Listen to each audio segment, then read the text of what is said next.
नमस्कार, मैं आरबी सिंह यादव और आप देख रहे हैं मेरा YouTube channel RB Singh Yadav editor. आज मैं आपको 22 जनवरी को जो मंदिर का प्राण प्रतिष्ठा का मामला है और उसमें निमंत्रण बांटे जा रहे हैं उसको लेकर के कल समाजवादी पार्टी के राष्ट्रीय अध्यक्ष अखिलेश यादव ने उस निमंत्रण पत्र को ठुकरा दिया था और आज हम आपको नई जानकारी दे रहे हैं कि कांग्रेस पार्टी के नेताओं ने भी मंदिर में जो राम की मूर्ति का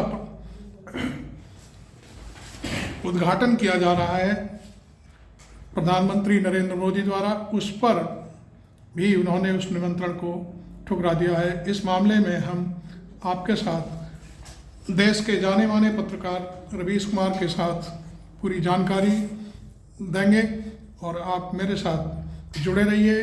मेरे चैनल को भी सब्सक्राइब करिए। मैं आपको बार बार कह रहा हूं कि सब्सक्राइब करने का कोई पैसा नहीं लगता, लिहाजा मेरे चैनल को सब्सक्राइब करना बिल्कुल ना भूलें और फॉलो करें। पैसा लगता है ज्वाइन करने पर, तो आप ज्वाइन करना चाहें तो ज्वाइन भी कर सकते हैं, छोटा पैक भी बड़ा पैक भी, जैसी आपकी इच्छा हो। लेकिन आज हम आपको भाई रवीश कुमार के साथ पूरी कहानी सुनाते हैं कांग्रेस पार्टी की, तो आप सुनिए रवीश कुमार को। तो कांग्रेस ने अपने बयान में आगे लिखा है कि राम की पूजा अर्चना करोड़ों भारतीय करते हैं। धर्म मनुष्य का व्यक्तिगत विषय होता आया है, लेकिन भाजपा और आरएसएस ने वर्षों से अयोध्या में राम मंदिर को एक राजनीतिक परियोजना बना दिया है। स्पष्ट है कि एक अर्धनिर्मित मंदिर का उद्घाटन केवल चुनावी लाभ उठाने के लिए ही किया जा रहा है।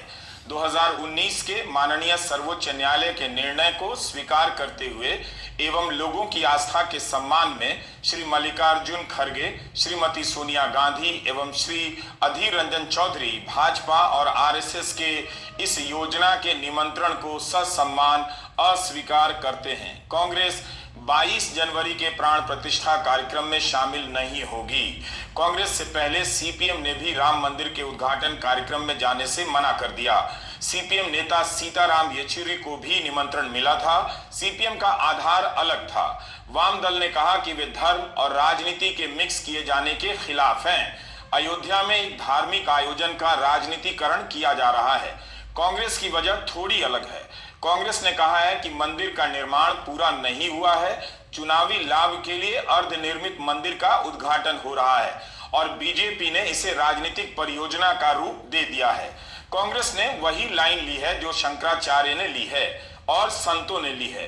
क्या गोदी मीडिया जब इस फैसले के कारण कांग्रेस को हिंदू विरोधी, राम विरोधी बता रहा होगा, तब याद दिलाएगा कि यही बात शंकराचार्य ने भी कही है? तो क्या उन्हें भी राम विरोधी और हिंदू विरोधी कह दिया जाएगा? पुरी के शंकराचार्य जगत गुरु निश्चलानंद सरस्वती ने कहा है कि वे अयोध्या नहीं जाएंगे। उनके बयान है कि मोदी जी लोकार्पण करेंगे, मूर्ति को स्पर्श करेंगे और फिर मैं वहां क्या ताली बजाऊंगा। लोगों को सोचना चाहिए, अगर प्रधानमंत्री ही सब कुछ कर रहे हैं तो धर्माचार्य क्या करेंगे? प्राण प्रतिष्ठा तो संतों को करना चाहिए। उत्तराखंड के अभिमुक्तेश्वरानंद सरस्वती ने कहा है कि अयोध्या में राम मंदिर के समारोह के लिए परंपराओं का पालन नहीं हो रहा। राजनेता और धर्म गुरुओं के काम बटे हुए हैं, लेकिन अब तो राजनेता को ही धर्म गुरु बनाया जा रहा है। राजनीतिक फायदे के लिए परंपराओं को अनदेखा किया जा रहा है। जब तक मंदिर का निर्माण पूरा नहीं हो जाता है, प्राण प्रतिष्ठा नहीं होती है। हिंदू धर्म की मान्यताओं के हिसाब से प्राण प्रतिष्ठा इस वक्त नहीं हो सकती। तो यह सब आवाजें उठ रही थीं कि मंदिर का निर्माण अभी पूरा नहीं हुआ है, अर्धनिर्मित मंदिर में प्राण प्रतिष्ठा हो रही है। लेकिन इस आवाज को मीडिया में जगह नहीं दी गई।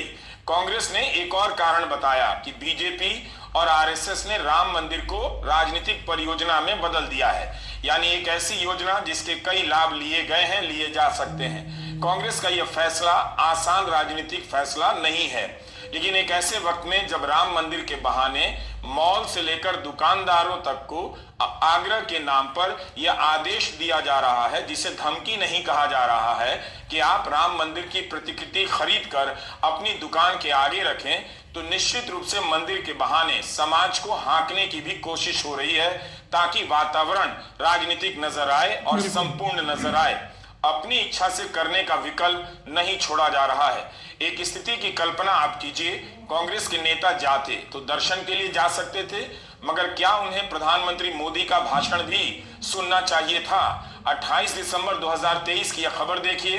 दैनिक जागरण की हेडलाइन कहती है, अयोध्या में राम मंदिर के सिंह द्वार के सामने होगा पीएम मोदी का संबोधन। यही हेडलाइन हिंदुस्तान में छपी है कि राम मंदिर के अभिषेक को सिंह द्वार से संबोधित करेंगे पीएम मोदी।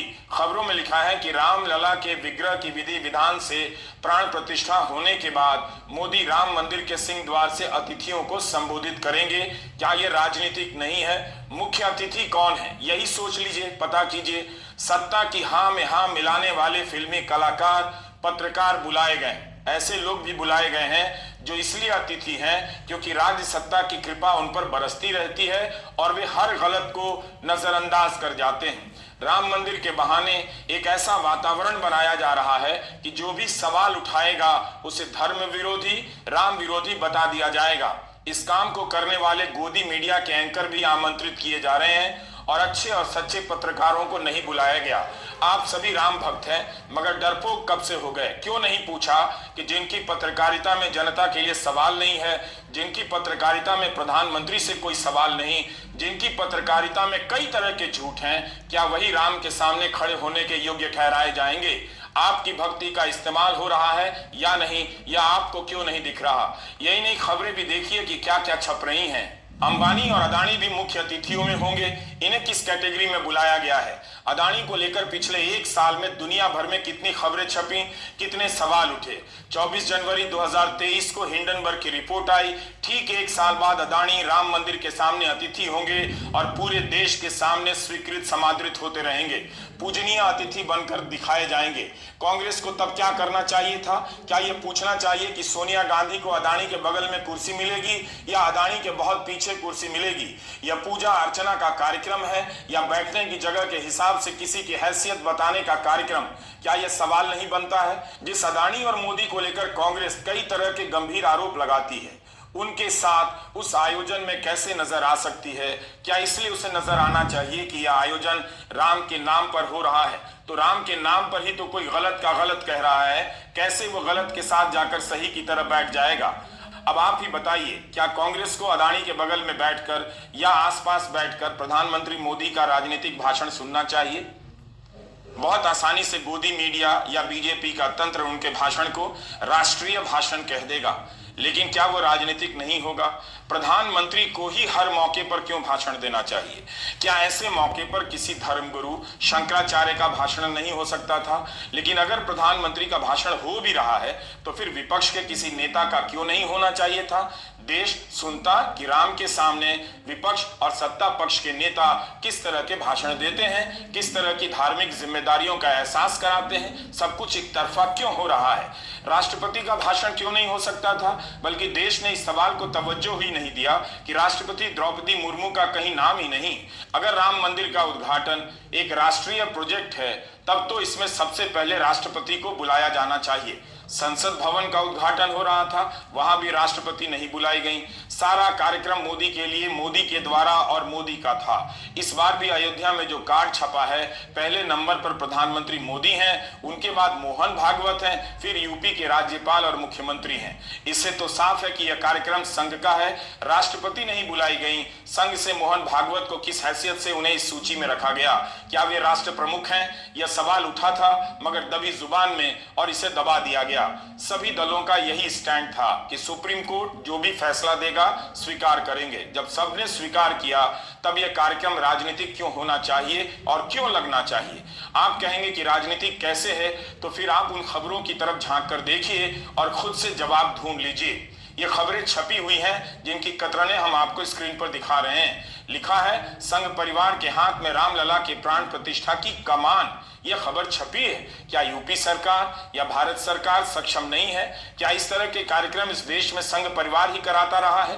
तब तो G20 का आयोजन भी आरएसएस को सौंप देना चाहिए था। एक खबर छपी है कि संघ के 5 लाख कार्यकर्ता यूपी के गांव-गांव में हर घर जाएंगे, अक्षत का वितरण करेंगे। यह तो पुरानी खबर है जो यूपी के विधानसभा चुनाव के समय की है, जो मैं आपको दिखा रहा हूं।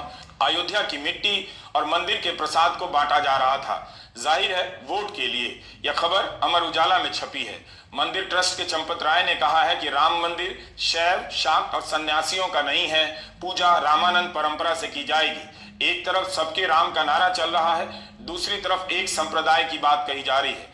उत्तराखंड के अभिमुक्तेश्वरानंद सरस्वती ने इस पर कहा है कि फिर चंपत राय इस्तीफा देकर ट्रस्ट का सारा काम रामानंद संप्रदाय को क्यों नहीं सौंप देते हैं। आप किसी भी खबर को पलट कर देखिए, यही मिलेगा कि मंदिर के उद्घाटन का कार्यक्रम पूरी तरह से राजनीतिक है, सिर्फ एक दल और एक विचारधारा की राजनीति के हिसाब से।